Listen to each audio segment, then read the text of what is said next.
নামে একটি প্রজ্ঞাপন জারি করেছে হাজির হয় ডক্টর ইউনূস সাহেব আমাদের যে খুব দিতে হয়।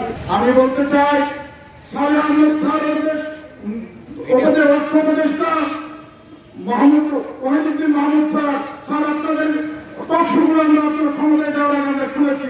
আপনাদের বক্তব্য খুবই ভালো লেগেছে, কিন্তু আপনারা যখন ক্ষমতায় গিয়েছেন, যখন আপনারা শিক্ষকদের জন্য বড় বড় কথা বলার সুযোগ ছিল বলেছেন, যাওয়ার পরে আপনারা এখন দেখছি সে জায়গায় কোনো সহায় রকম আপনারা সরকারি হয়ে যাচ্ছেন রকম আপনাদের কাছে আর মুখে পুরো পাচ্ছেন।